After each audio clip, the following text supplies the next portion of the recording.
avec la parole du pasteur. C'est exactement ce que je ressentais. Vous pouvez vous asseoir sur mon cœur. On sentait la présence de Dieu. On sent la présence de Dieu dans ce lieu. Êtes-vous d'accord avec moi? Est-ce que Dieu est dans ce lieu? Est-ce que Dieu est dans ce lieu? Ils sont plus convaincus de ce côté-là que ce côté-là, mais ça... À moins que c'est mon français, est-ce que vous comprenez bien mon français? Ça va? Dieu est dans ce lieu. Et lorsque Dieu est dans un lieu, les choses impossibles peuvent devenir possibles. Ce qui est mort peut ressusciter. Ce qui est stérile peut devenir fertile. Et je sentais vraiment dans la prière que Dieu veut vous libérer ce matin. Dieu veut guérir, briser les verrous de fer, faire une guérison profonde à l'intérieur de nous. Êtes-vous prête? Dis à ta voisine, je suis prête, moi. Dis à ta voisine en arrière de toi, je suis prête, moi. Viens, Seigneur. Amen. J'aimerais, avant de commencer, est-ce qu'on peut remercier notre équipe de louanges par une main d'applaudissement? Merci infiniment. Merci beaucoup. On a été bénis. Je suis bénie de vous voir en si grand nombre. C'est un plaisir de venir vous apporter la parole. On sent la présence de Dieu. J'aimerais remercier Claire et Sylvie pour cette magnifique invitation. Faites un beau... Retournez-vous et dites-lui un beau bye-bye. Merci. Est-ce que vous trouvez ça joli? C'est magnifique.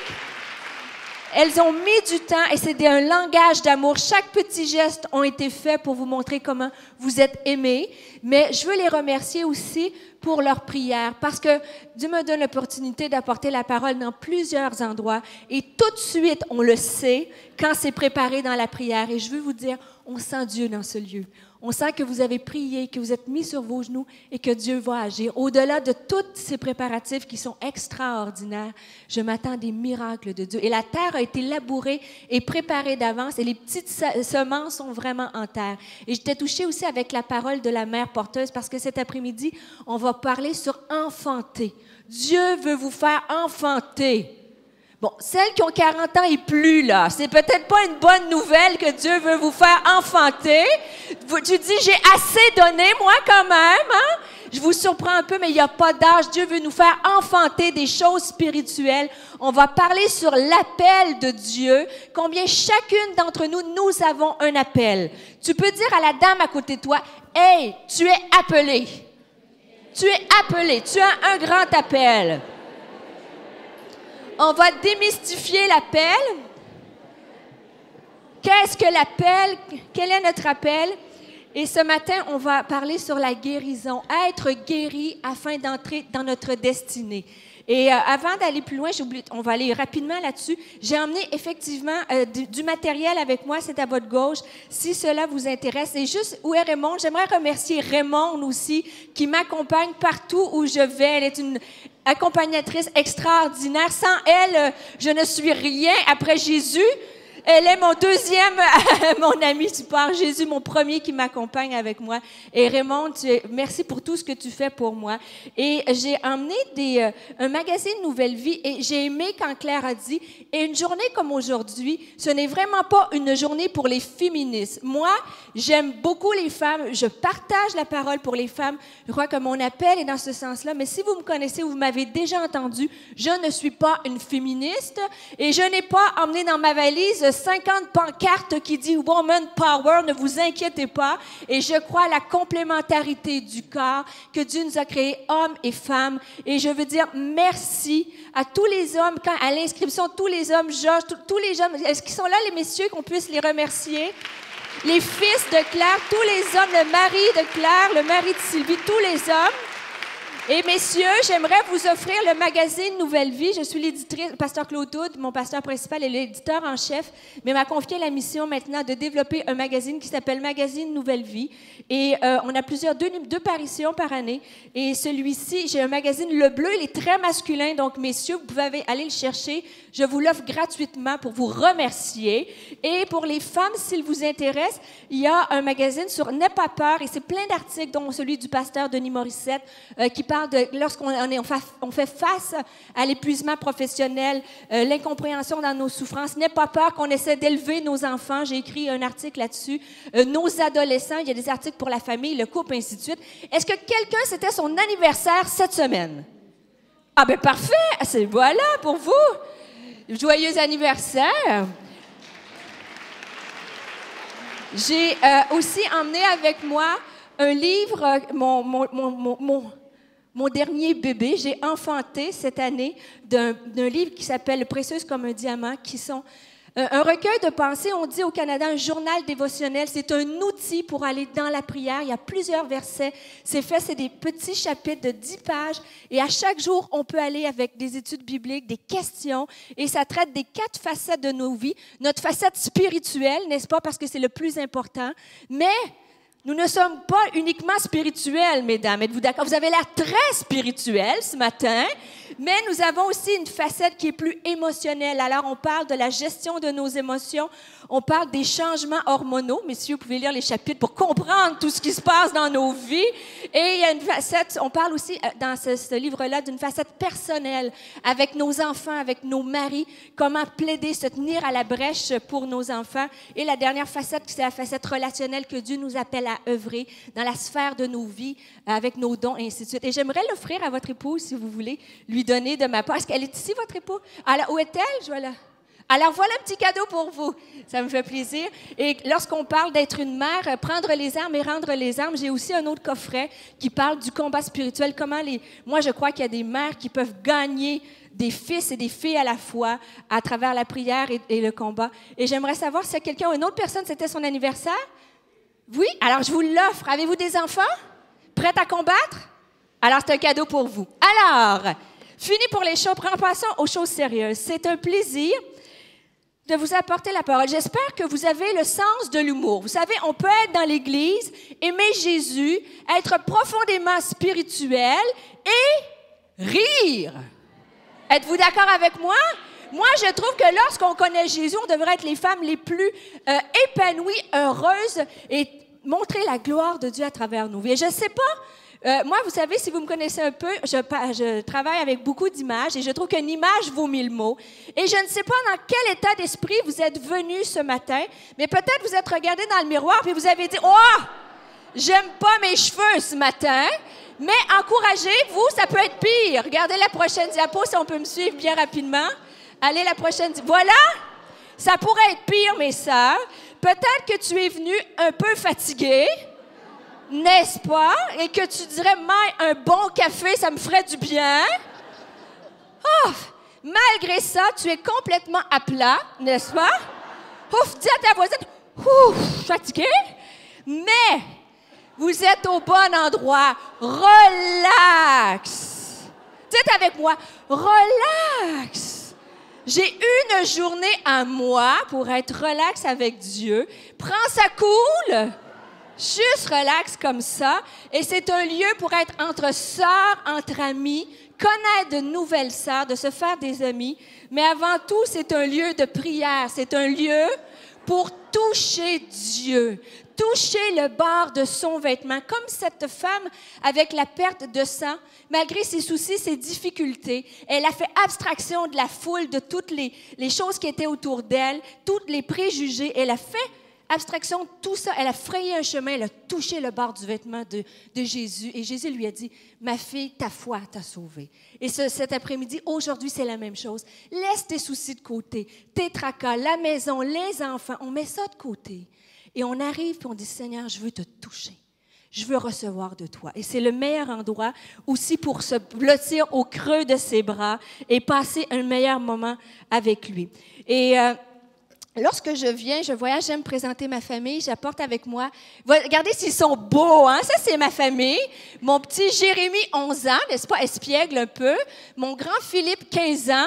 Et mon beau mari, Luc, je ne dirai pas son âge, ça va dévoiler le mien. Alors, salutations de mon mari qui il travaille avec moi. Mon mari est pasteur à l'Église Nouvelle Vie sous le ministère de pasteur Claude Houd. Et c'est un privilège d'avoir un homme qui m'appuie dans mon ministère et qui, partout où je vais, il est en prière. Je sais qu'à chaque matin, je me lève et je l'entends prier en bas dans la maison. Et c'est une grande richesse d'avoir un homme qui est prêt à sacrifier, qui est prêt à investir dans sa femme pour que le royaume de Dieu avance. Et je veux lui rendre honneur ce matin devant vous. Et je m'ennuie déjà, je suis partie seulement jeudi et je rentre lundi. Je ne pars pas longtemps. Et alors, il vous salue. J'apporte avec moi aussi les salutations du pasteur Claude Houd, qui est mon pasteur principal. Et lui aussi, je veux lui rendre honneur parce que c'est tout un privilège d'avoir aussi un pasteur qui nous appuie et qui croit. Et ça a été mon mentor dans plusieurs aspects. C'est lui qui est l'éditeur de mon livre. Il a lu chaque chapitre et c'est vraiment, ça fait du bien de se sentir appuyé. Et si on met la prochaine photo, ça c'est mon église et je l'ai emmenée, oui, c'est mon église, je l'ai emmenée sans aucune prétention. Moi, j'ai donné ma vie dans une petite église de 60 personnes à Rimouski, dans le bas du fleuve, et jamais je ne croyais voir de mes yeux ce que je vis en ce moment. On vit des temps magnifiques. Nous sommes plus de 3500 personnes qui fréquentent l'Église Nouvelle Vie. Et je le dis parce que je veux semer avec les graines. C'est possible. Dieu agit aujourd'hui. Dieu agit en francophonie. Et ce qu'il fait à Longueuil, il va le faire partout dans toutes les nations. Et je crois que lorsque les femmes, les hommes, on va se lever ensemble, on va voir la gloire de Dieu. Alors, est-ce que c'est possible de donner un petit peu plus de son? Ça m'aiderait. Alors, ce matin, ce que je veux partager avec vous, c'est être guéri afin d'entrer dans sa destinée. Et c'est un message que Dieu m'a donné sur mon cœur il y a quelques années de cela. Je jouais, vous savez, quand on parle d'appel, moi, mon premier appel, je voyage beaucoup. Je vais donner mon témoignage à l'Église dimanche, mais je suis pasteur, si vous ne me connaissez pas, sur l'équipe pastorale à l'Église Nouvelle Vie. Je fais de la relation d'aide aussi aux soins pastoraux dans mon Église. Je suis responsable d'un ministère pour les femmes. Particulièrement, c'est mes premières fonctions qui s'appelle Femmes chrétiennes contemporaines. Et j'ai le privilège de rencontrer à tous les jours de la semaine des femmes au niveau pastoral qui viennent me raconter leur vie, qui viennent me raconter leurs difficultés. On prie ensemble, on essaie de les encourager. Et lorsque j'étais avec mon fils, parce que mon premier ministère, c'est à la maison aussi, et mon plus petit, Jérémy, aime bien jouer à toutes sortes de jeux de société. Et j'étais avec lui un samedi matin, et il dit « Maman, on joue au Monopoly. Est-ce que vous avez le Monopoly ici? » Alors, vous savez, c'est le jeu où on fait des transactions immobilières. Et il était avec moi, et il me dit, il commence, et c'est lui qui voulait être le banquier, n'est-ce pas? Et il commence à distribuer les sous, et j'ai été frappée, parce quand on a commencé la partie, on avait, lui et moi, la même somme d'argent devant nous. Est-ce que vous vous rappelez de ça quand vous jouez au Monopoly? Et pendant quelques instants, mes pensées sont parties ailleurs, et j'ai été frappée avec cette pensée-là en me disant, dans la vie, c'est pas comme dans une partie de Monopoly. Plusieurs d'entre nous, nous ne partons pas avec la même somme d'argent. Certains d'entre nous ont été dans des familles favorisées, avec des parents qui vous aimaient, avec un mariage qui va bien, vos enfants vont bien. Et certaines d'entre nous, on a eu un départ dans la vie plus difficile, peut-être un père alcoolique, une mère qui avait toutes sortes de pensées suicidaires, peut-être un père abuseur, des paroles de mort sur vos vies, peut-être un mariage difficile, peut-être des enfants difficiles. Et il y a des saisons comme ça dans nos vies. Et pendant qu'il se préparait à jouer, c'est comme je me suis mis à penser aux femmes qui étaient venues dans mon bureau dans la semaine. Et j'avais entendu toutes sortes d'histoires qui étaient assez troublantes. Puis je me disais, Seigneur, la vie, c'est pas comme une partie de Monopoly. Nous partons pas de la même façon. Et le texte biblique qui est venu sur mon cœur, c'est la parabole des talents. Vous connaissez cette parabole-là, vous l'avez entendue probablement à plusieurs reprises dans des prédications, mais j'aimerais qu'on la regarde ensemble. Les textes vont apparaître sur l'écran, mais on va la lire ensemble si vous le voulez bien. Alors, la parabole des talents, ça dit comme suit. « Le royaume des cieux ressemble à ceci. Un homme part en voyage. Il appelle ses serviteurs et leur confie ses richesses. Il donne à chacun selon ce qu'il peut faire. Il donne à l'un 500 pièces d'or, à un autre 200, à un troisième 100, et il part. Le serviteur qui a reçu 500 pièces d'or s'en va tout de suite faire du commerce avec cet argent, et il gagne encore 500 pièces d'or.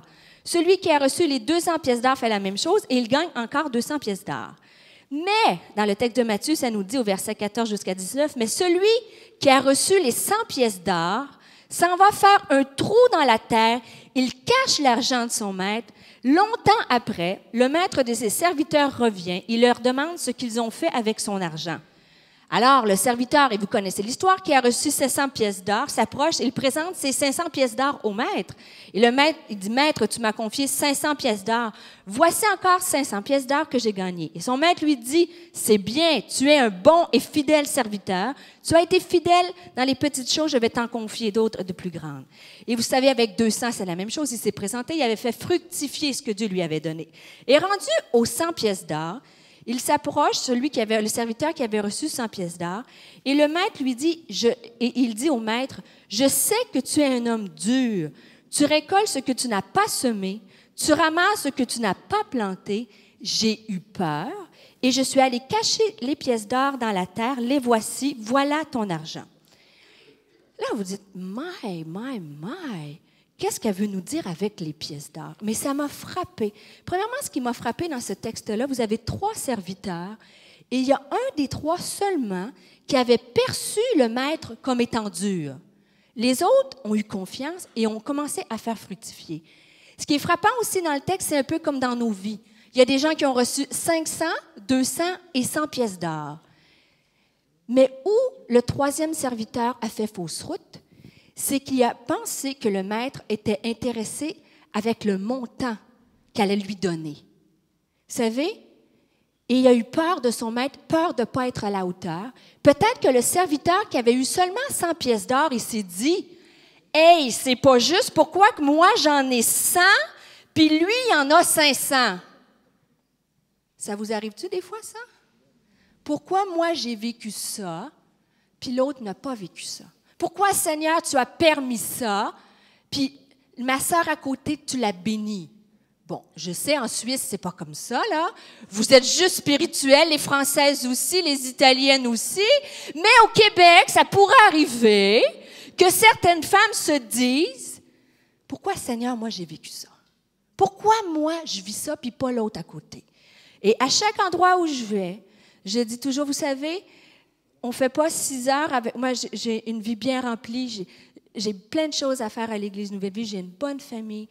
Mais on ne fait pas tout ce déplacement-là de venir du Québec pour venir ici pour croire que Dieu n'agit pas dans les vies. Moi, je ne suis pas ici pour faire de la religion. Je ne suis pas ici pour vous impressionner. Et j'espère que vous n'êtes pas ici dans ce lieu pour m'impressionner. Ce que je désire, c'est que lorsqu'on va apporter la parole, qu'on laisse tomber les masques, qu'on se montre à nu devant Dieu. Pas nécessairement publiquement, que tu mettes ton cœur à nu ce matin et tu dis, Seigneur, viens me parler.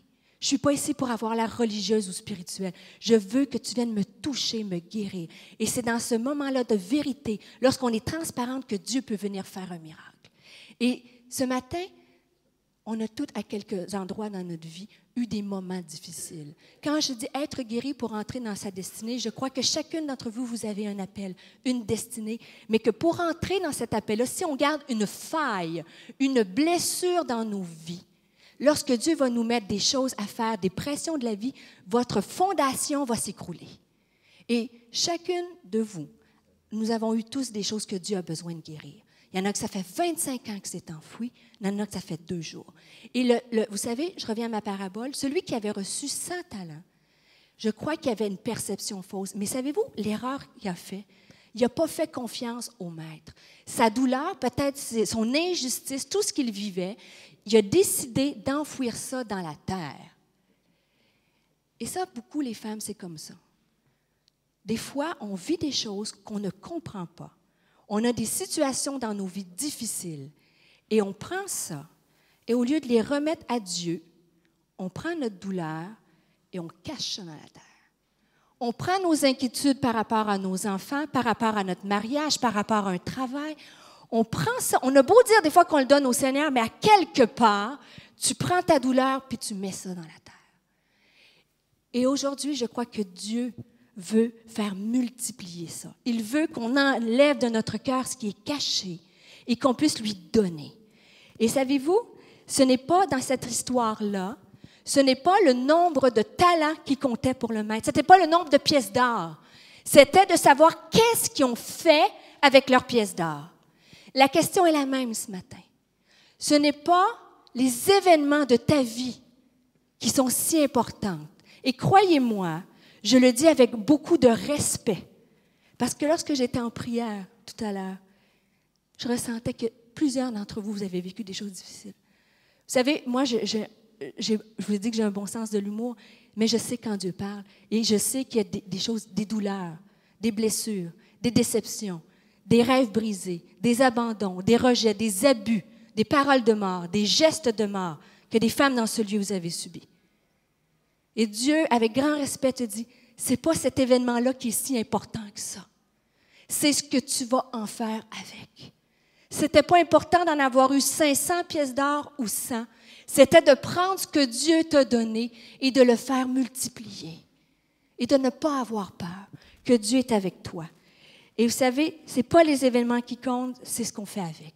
Et on a un choix dans notre vie de dire, OK, pour avancer, je peux décider de faire multiplier ça. Et peut-être que tu dis, ouais, mais Stéphanie, tu ne connais pas ma douleur. Tu ne connais pas moi ce que je vis. Tu ne sais pas comment moi je suis entrée dans ce lieu. Peut-être que je ne connais pas le détail de ta vie. Mais Dieu Tout-Puissant, lui, le connaît. Et il te dit, si Dieu ne te demande pas d'être capable de faire multiplier ou de pardonner ou d'avancer, il te demande de lui faire confiance et lui va le faire à travers toi. Et je veux vous défier parce que pour avancer, pour faire multiplier ça, des fois, il faut arrêter de regarder en arrière. C'est un peu comme dans une voiture. Hein? Si tu veux aller de l'avant, quand tu conduis une voiture, si tu es constamment dans le rétroviseur, tu regardes en arrière, très difficile d'avancer. Es-tu d'accord avec moi? Il y a des saisons de notre vie. Je ne vous connais pas personnellement, mais peut-être que tu es entré dans ce lieu ce matin et dans la voiture spirituelle de ta vie, tu as toujours le regard dans le rétroviseur vers le passé. Et Dieu veut, ce matin, te donner la force de surmonter ce passé, de surmonter cette difficulté. Peut-être, au contraire, que dans la voiture de ta vie, tu es dans, l'étape stationnement. Le parking, je vous dis ici, parking. Parking, alors je vais rester en bon français, c'est stationnement, n'est-ce pas? Et tu es entré dans ce lieu, personne ne le sait, tu vas à l'église à tous les dimanches, tu peux même prier à tous les jours. Mais à quelque part dans ta vie, tu as pris ta voiture, tu es garé et tu n'avances pas. Tu es arrêté à cause de choses qui te tiennent liées dans ta vie. D'autres femmes sont venues et vous, c'est l'étape du vélo électrique. Qu'est-ce que c'est l'étape du vélo électrique? Alors, il faut me suivre. Alors, la prochaine étape, ça, c'est mon stationnement. Et l'autre, c'est le vélo électrique. Le vélo électrique, ça, c'est un petit peu plus sournois. C'est-à-dire que tu vis des choses, tu veux avancer, mais tu aimerais ça avoir un petit moteur, qui te fait avancer, n'est-ce pas? Tu aimerais ça avoir un pasteur qui te donne tout ce que tu dois savoir, une parole de vie, t'aimerais, ainsi de suite. Tu comprends? T'aimerais, sans faire une décision, que ce soit un moteur qui te porte. Mais malheureusement, c'est une décision de choisir de passer d'un état de victime blessée à victorieuse. Et c'est ce que Dieu veut faire aujourd'hui. Il veut te donner la force de décider d'avancer et de te pardonner et pas avoir besoin des autres pour te faire avancer. Il veut te rendre une femme libre, complètement libre. Alors, pour entrer pleinement dans sa destinée, il faut passer de victime à victorieuse. Ce n'est pas un choix, c'est une décision. Dis à ta voisine, tu n'as pas le choix, là. Dis-y à côté, tu n'as pas le choix, il faut que tu décides aujourd'hui. Tu n'as pas le choix. This is the day, c'est aujourd'hui. Tu n'as pas choisi de vivre certaines choses de ta vie, mais tu peux décider que les choses vont être autrement. Ne laisse pas ton passé t'emprisonner. Ton passé n'est pas garant de ton futur. Ton futur peut être différent de ta situation aujourd'hui et de ta situation passée. Est-ce que tu le crois? Est-ce que tu crois qu'avec Dieu, tu peux vivre un futur différent. Il faut décider d'oublier le passé. Paul nous dit, je me porte vers en avant, oubliant ce qui est en arrière, et je me porte vers ce qui est en avant. Et c'est ce qu'on veut. On va être des femmes qui entrent pleinement dans leur appel et avancer. Et pour vous illustrer comment ça... Là, tu te dis, ouais, c'est super ça, Stéphanie, mais concrètement, là, comment qu'on fait ça, se porter? Je vais vous donner 3 illustrations. J'ai dit 3 femmes, 3 histoires et 3 victoires. Comment on peut passer de victime à victorieuse. Le texte que je partage avec vous, ça se trouve dans Genèse. Et vous connaissez le texte avec Léa et Rachel. Qui connaît cette histoire-là? Moi, majoritairement, vous connaissez. Et que Léa, il y avait la belle Rachel, qui était grande de taille, belle de figure et belle de taille. Et il y avait Léa, et la Bible nous dit qu'elle avait les yeux croches, qu'elle louchait. Et que Léa était belle, et que Rachel était belle, et que Léa était moins jolie. Les Rachel autour de nous, là, le genre de filles là, que tu veux péter les pneus de voiture. Tu comprends, là? Péter les pneus, là, ici, là. Les filles qui ont toutes, là, hein? Et c'est une triste histoire, mais en même temps, c'est une histoire tellement pleine de vie. Parce qu'on voit que Jacob, il veut marier Rachel. Finalement, il se fait un petit peu pris à son piège. Lui qui avait déjà été un petit peu ratoureux, alors le Seigneur le trouve au passage. Et finalement, il doit travailler encore plus pour avoir la femme qu'il aime. Et dans le texte de Genèse, il y a une portion qui est tellement triste, et on va aller directement à la fin. Et ça nous dit que Jacob allait vers Rachel, qu'il aimait plus que Léa.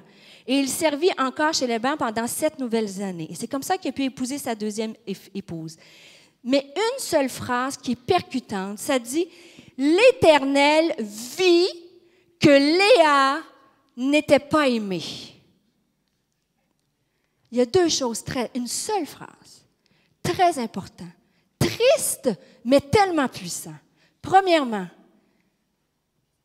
Léa n'était pas aimée. Beaucoup d'entre nous, beaucoup de femmes, vous ne vous aimez pas ou vous ne vous sentez pas aimée. Et Léa était comme ça, elle n'était pas aimée. Mais le plus grand, c'est que le grand Dieu, créateur de l'univers, de son ciel, a vu cette femme-là et la condition de son cœur. Et il y a des Léa dans cette salle. Dieu connaît ta situation. Et il sait ce que tu vis. Et Dieu la vit. Et Dieu te voit. Et savez-vous, Léa, qu'est-ce qu'elle a fait? Pour être aimée, elle a fait toutes sortes de choses. Et ça nous arrive bien souvent pour être aimée. Tout le monde a besoin d'être aimé. Mais des fois, on ne va pas chercher de la bonne façon. Elle a commencé à vouloir impressionner son mari. Et la façon pour une femme à cette époque-là d'impressionner, d'avoir un statut, c'était d'enfanter, de donner des enfants. Alors, pour avoir le dessus sur sa rivale qui était stérile, Léa a commencé à enfanter. Elle a eu un fils, le premier fils qu'elle a eu, il s'appelait Ruben. Et savez-vous qu'est-ce que ça veut dire, Ruben? Ça veut dire « regarde-moi ». C'est comme si, en donnant vie à cet enfant-là, elle disait à son mari Jacob, « Regarde-moi, je veux avoir ton attention. Hey, je suis là. » Parce qu'elle avait besoin d'être aimée. Le deuxième fils était Siméon. Ça veut dire « Écoute-moi ». Et Siméon, ça voulait dire à son mari, « J'ai besoin d'intimité avec toi, de partager, d'entendre. » Parce qu'elle n'était pas aimée. Le troisième, c'était Lévi. Ça veut dire « Sois à moi ». Elle avait besoin que quelqu'un prenne soin d'elle. Mais Léa, il y a quelque chose qui a changé dans sa vie. À un certain moment, je ne sais pas, au ciel, je demanderai à Dieu qu'est-ce qui s'est passé. Mais à un certain moment donné, cette femme-là a compris une grande leçon. Elle a compris que par elle-même, par ses propres forces, elle ne pouvait pas gagner l'amour. Elle a commencé à abandonner à Dieu sa souffrance et sa douleur. Et elle a enfanté un dernier fils qui s'est appelé Judas. Et ça dit, Judas, le nom de Judas, ça veut dire que l'Éternel soit loué. Elle a relâché. Dites avec moi, je relâche. Très dur pour nous les femmes. On est habitué de contrôler. Contrôler plein de choses à faire. La maison, les enfants, le travail. On appelle ça la libération de la femme. On n'a jamais travaillé autant. fatigué, épuisé. Toutes les choses de la maison, les lunchs, maintenant, il faut manger bio, recyclé, il faut tout faire ça, n'est-ce pas? Et on est habitué de prendre en charge, de mère porteuse, de porter. Et Léa, elle a bien essayé par elle-même de faire les choses. Mais elle s'est aperçue que c'était impossible. Elle a relâché et elle a dit que l'Éternel soit loué. Ta situation qui te semble impossible, tu l'essaies depuis plusieurs années, peut-être plusieurs années, par tes forces. Ce matin, Dieu dit, relâche, donne-moi-le. Arrête d'enfouir ça dans la terre. Donne-moi ton événement et moi, je vais le faire multiplier. Première histoire, Léa, que l'Éternel soit loué. La deuxième histoire que je veux partager, c'est l'histoire de Kim Funk. Et si vous me connaissez, j'utilise beaucoup cette image-là quand j'apporte la parole, si on peut la voir. Alors, l'image avec la dame Kim Funk, la chinoise, on est en retard sur notre programme de diapo, on s'en vient. Et c'est une image qui a fait le tour du monde, vous allez la reconnaître. C'est l'histoire d'une petite Vietnamienne, Kim Funk, qui, à l'âge de 9 ans, a été brûlée. Durant la guerre au Vietnam, sa maison, elle a reçu une bombe au napalm qui a complètement brisé sa maison et brisé sa vie. Alors, on s'en vient avec ma photo, si vous regardez. Voilà. Est-ce que vous reconnaissez cette photo-là?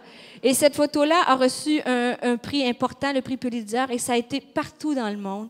Et ce qui me fascine, j'aime cette photo-là et je la regarde souvent dans mon bureau parce qu'on voit la douleur de cet enfant, on voit qu'elle est brûlée partout sur le corps. Et physiquement, c'est facile de voir des brûlures, mais il y a tellement de femmes, de gens qui ont des brûlures à l'intérieur, dans l'âme, dans le cœur, des femmes inconverties autour de nous, des gens dans ce lieu. Et lorsque je vois cette image-là, ce qui me fortifie, c'est de voir ce que cette femme a fait avec cet événement triste de sa vie. Comme Léa, une femme qui n'était pas aimée, a réussi à trouver la paix intérieure. Cette femme-là, brûlée sur tout son corps, a réussi à faire entrer dans sa destinée et à être guérie par Dieu. Vous savez, sa maison était au centre où 4 bombes au napalm ont tombé et la température d'une de ces bombes-là, quand ça brûle, c'est entre 800 et 1200 degrés Celsius. Et ça nous dit dans sa biographie que son corps a été brûlé à 65 % et 35 % de sa peau ont eu besoin de greffe avec tous les problèmes de rejet, de médicaments qui vont avec ça. Et si vous mettez la prochaine diapo, vous allez voir cette femme-là à l'âge adulte.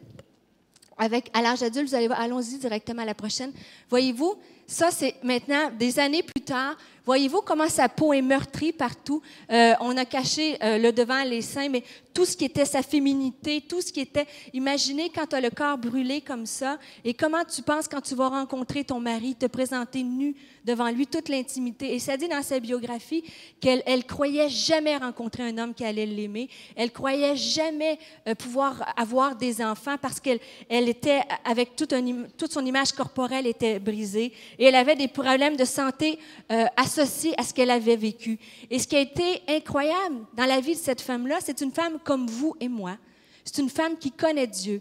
Mais un jour, elle a décidé de passer de victime à victorieuse. Et elle a décidé de ne pas seulement regarder à ses blessures et pas seulement regarder à pourquoi la bombe est tombée sur ma maison et pourquoi Dieu a permis ça, ainsi de suite, mais elle a fait quelque chose avec ce qu'elle a vécu.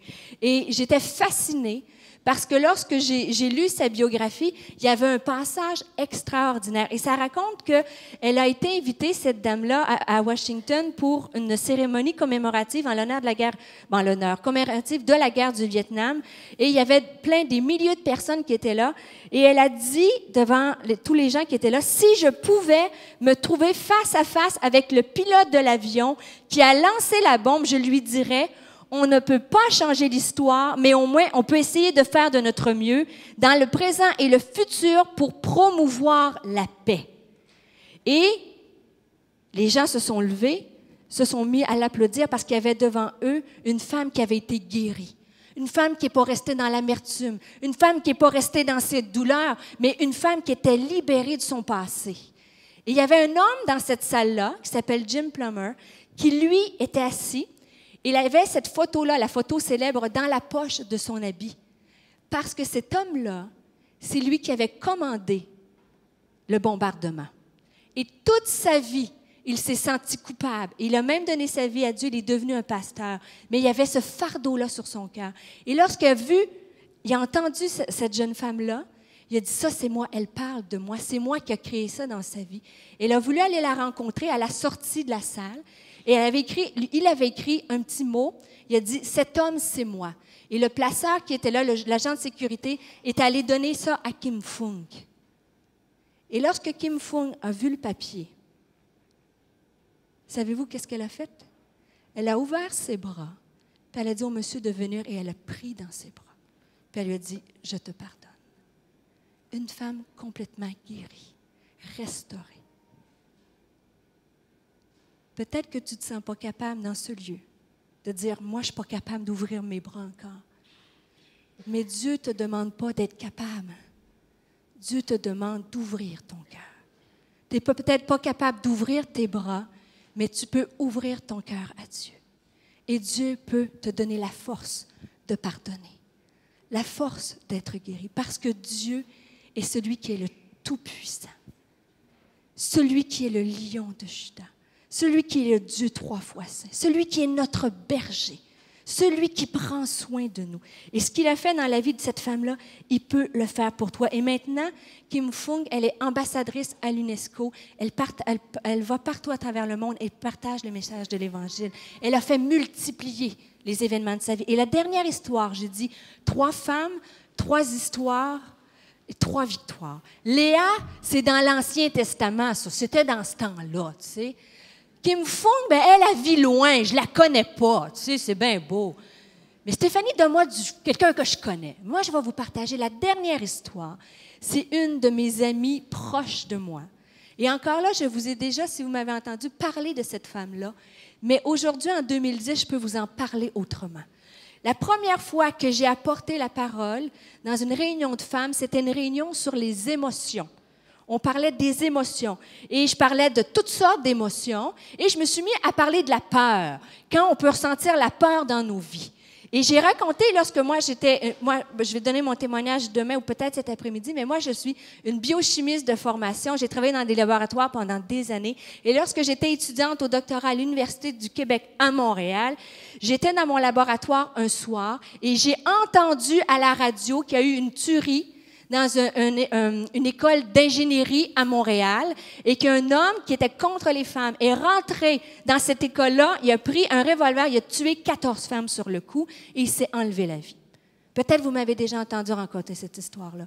Et lors de cette rencontre-là avec les femmes, j'ai commencé à partager comment, moi, dans mon laboratoire, lorsque j'ai entendu à la radio cette histoire-là, j'ai eu peur parce que j'étais à quelques bâtiments de ça et j'ai eu peur qu'on ne savait pas, ils disaient qu'on ne savait pas que le tueur s'était enlevé la vie. Et la police est entrée dans mon laboratoire puis ils ont dit, vous ne pouvez pas sortir parce qu'on craint encore qu'il y ait des émeutes. Et ça a été un événement très bouleversant à Montréal et je pense que partout on a entendu parler de cet événement-là. Et lorsque j'ai raconté, j'ai vu une femme qui était en pleurs, complètement démolie. Et là, je me suis dit, j'ai commencé à regarder l'autre côté et je me suis dit, on va faire abstraction. Mais elle pleurait et à la fin de la réunion, j'ai prié et elle est venue me voir et elle m'a dit, bonjour, je me présente, je m'appelle Monique Lépine, je suis la mère de Marc Lépine, le tueur de la Polytechnique. Vous êtes d'accord avec moi que c'est toute une vie et quand je dis, c'est pas l'événement qui compte, c'est ce qu'on fait avec, je vous le dis avec beaucoup de respect. Parce qu'une femme démolie comme ça, si vous avez des enfants, je ne sais pas comment vous vous sentirez si votre fils aurait tué 14 femmes. Je ne sais pas. Et 6 ans plus tard, sa fille s'est enlevée la vie. Parce qu'elle ne pouvait pas prendre la pression médiatique. La honte, la culpabilité démolie. Et j'ai vu cette femme-là renaître, revivre, de mois en mois, avec l'équipe pastorale, avec Dieu, prendre des groupes. Et aujourd'hui, c'est une femme fantastique. Dieu l'utilise. C'est une femme qui anime des groupes sur le deuil à mon église. C'est une femme qui dirige maintenant les groupes sur les émotions. C'est elle qui le fait. Elle apporte son témoignage partout. Elle a 70 ans dépassés et elle a témoigné plus de 50 fois dans une année. Ça veut dire à tous les week-ends, elle apporte la parole. Et des centaines de personnes donnent leur vie à Christ. Est-ce que c'est possible d'être rebâti du passé? Oui. On n'est peut-être pas toutes des Monique Lépine, Mais si Dieu est capable de rebâtir une femme comme ça et l'utiliser pour sa gloire, Dieu peut rebâtir ta vie et tu peux être utilisé pour la plus grande gloire de Dieu. Dieu est souverain de son quand, de son comment et de son pourquoi.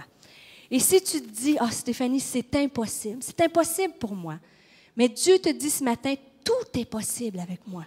Si tu te dis, « Je suis trop fatiguée », pendant que je vais inviter l'équipe de louange à s'avancer, « Je suis trop fatiguée, je manque de force. » Dieu te dit, « Je te donnerai du repos. » Si tu te dis, « Personne ne m'aime vraiment », Dieu te dit, « Je t'aime d'un amour éternel et j'ai donné ce que j'avais de plus précieux, mon Fils, mourir pour toi. » Si tu dis, « Je ne peux plus continuer », Dieu te dit, « Ma grâce te suffit. Car ma puissance s'accomplit dans la faiblesse. » Si tu dis, « Je ne comprends pas », Dieu te dit, « Je dirige tes pas et je suis au contrôle de ta situation. » Si tu dis, « Je n'y arriverai pas, c'est impossible », Dieu te dit, « Avec moi, tu peux tout faire. » Si tu dis, je suis incapable, pendant que le frère va juste commencer à jouer le piano, si tu te dis, je suis incapable, Dieu te dit, je suis capable. Je suis capable de te rendre capable. Si tu te dis, pourquoi ça m'arrive, toutes ces choses, Dieu te dit que je vais faire concourir tous ces événements-là de ta vie pour ton bien. Si tu te dis, je ne peux pas pardonner, Dieu te dit, je te pardonne. Je te pardonne et je te donnerai la force de pardonner. Si tu dis, je suis inquiète pour tous mes besoins, Dieu te dit, je vais pourvoir à tous tes besoins. Si tu te dis, j'ai peur, Dieu te dit, je te donnerai ce matin un esprit, pas un esprit de peur et de crainte, mais un esprit de force et de puissance. Si tu te dis, je suis toujours fatigué, Dieu, juste un petit peu plus bas pendant, Dieu te dit, décharge-toi sur moi de tes fardeaux et je prendrai soin de toi. Et si tu te dis, je me sens seul, Dieu te dit, je ne te délaisserai point, je ne t'abandonnerai point. Et à la croix, vous savez, si vous croyez que Jésus-Christ, le sang de Jésus est assez puissant pour effacer vos péchés, vous devez croire que son sang est assez puissant pour effacer votre passé. Et qu'à la croix, tout a été accompli. Et qu'il n'est plus sur la croix. Et le voile est déchiré. Et nous avons un plein accès au trône de grâce. Un plein accès à sa toute-puissance qui peut venir consoler, guérir, transformer une vie. S'il le fait pour Monique, il le fait pour Léa, il le fait pour King Fung. Il peut le faire pour Raymond, pour Sylvie, pour Claire, pour José, pour Martine. Peu importe ton nom dans ce lieu. La croix est vide. Christ est là et il est tout puissant pour agir dans ta vie. Dieu ne te demande pas d'être capable. Il te demande de lui donner l'opportunité d'agir dans ton cœur. Vous savez, il y a une histoire dans la Bible, la mère de Moïse, elle s'appelle Jochébed. Il y avait une menace de mort sur son fils, vous connaissez l'histoire. Elle a essayé toute sa vie, au début dans la vie du jeune enfant, de cacher cet enfant-là parce qu'il y avait une menace de mort. Et la Bible nous dit, voyant qu'elle ne pouvait plus le cacher, elle a pris le bébé et elle l'a mis dans une caisse. Elle l'a laissé partir sur le Nil. Et il y a une princesse, vous savez, qui a pris cet enfant-là. Et Moïse a été élevé au palais du roi pour entrer dans sa destinée. Une simple phrase. Voyant qu'elle ne pouvait plus le cacher. Comment es-tu entré dans ce lieu avec des difficultés, des fardeaux, des douleurs, des questionnements, des doutes peut-être par rapport à Dieu que personne ne sait? Pourquoi, Seigneur, tu ne me réponds pas? Pourquoi mon fils n'est pas encore à toi? Mais ce matin, tu es peut-être rendu à un endroit où tu ne peux plus le faire par toi-même. Et Dieu te dit, comme elle a fait avec son bébé Moïse, place-le dans le panier. Place ton enfant dans le panier. Place ton insécurité, ton besoin matériel, une maladie, place-le dans le panier. Et laisse-moi-le. Et moi, je vais le prendre. Et vous savez, Moïse a été récolté par une princesse. Mais c'est le prince de paix qui vous attend à l'autre côté pour prendre votre difficulté et l'emmener à sa plus grande gloire. Dieu l'a fait pour cette femme et Dieu peut le faire pour toi. Et je vais finir avec cette dernière illustration-là. Il y a un coureur qui s'appelle Derek Redmond et qui a été, on dit que l'histoire de sa vie fait partie d'un des 100 événements les plus mémorables de l'histoire du sport. Pourtant, cet homme-là, Derek Redmond, n'a jamais remporté de médaille. Aucune médaille olympique. C'était un coureur de 400 mètres. Pourquoi son histoire est si célèbre? Parce qu'il a terminé la course malgré la douleur. Ça nous dit qu'en 1988, lors des Jeux olympiques de Séoul, je vais descendre ici, lors des Jeux olympiques de Séoul, il était destiné à gagner la médaille d'or. C'était le favori sûr qu'il allait gagner. Mais rendu en finale, après le coup de pistolet, il s'est mis à courir. Et en courant, juste presque arrivé au fil d'arrivée, il y a eu le talon d'Achille qui s'est fracturé. Il s'est écroulé à terre de douleur. Il n'a pas pu finir sa course. Pendant les 4 années qui ont suivi, il voulait retourner aux prochains Jeux olympiques à Barcelone en 92. Et là, tous les journalistes disaient, les gens de sport, c'est son année. 92, il y avait eu, je pense, 5 opérations. C'est son année pour gagner la médaille d'or. Et finalement, il fait les quarts de finale. Il arrive en demi-finale. Et là, encore une fois, peut-être que dans sa tête, il se dit, est-ce que je vais m'écrouler? Est-ce que je vais pouvoir gagner ma médaille? Et là, le pistolet part, pouf! Il commence à courir. Et encore, le tendon qui est rupturé. S'écrase à terre. Vous pouvez aller voir sur YouTube, si vous frappez Derek Redmond, vous allez voir ce que je vous raconte. Tout ça, c'est vrai. Et on voit sur les images qu'il est effondré de douleur. Il crie, il hurle. Et pendant ce temps-là, son père, Jim, est dans les estrades et il voit son fils effondré à terre. Et il crie, « C'est mon fils, c'est mon fils! » Alors, il veut se frayer un chemin.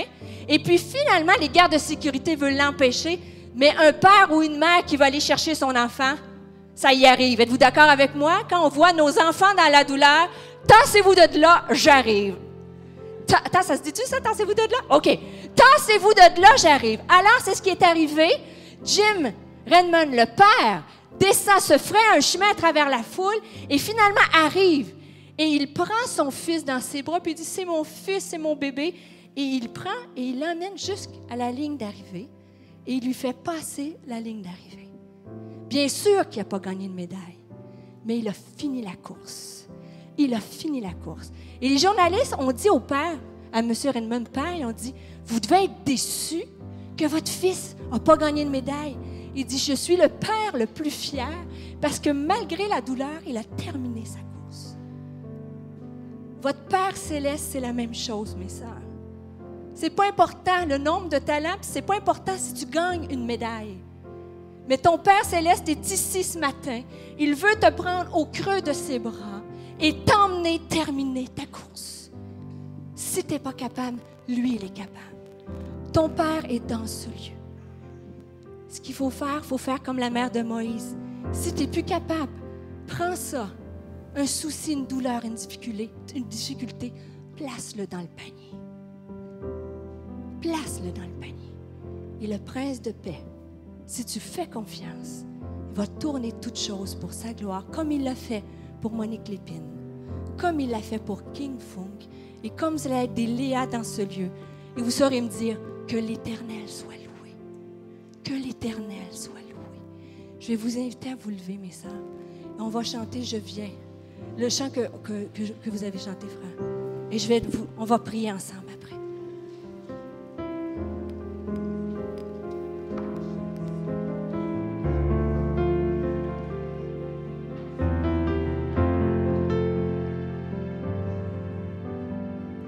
Je viens dans ta présence, Seigneur de l'univers. Rien n'a d'importance, rien n'a de valeur. Chercher ton cœur, ta volonté, te n'y prosterner en chantant tes louanges.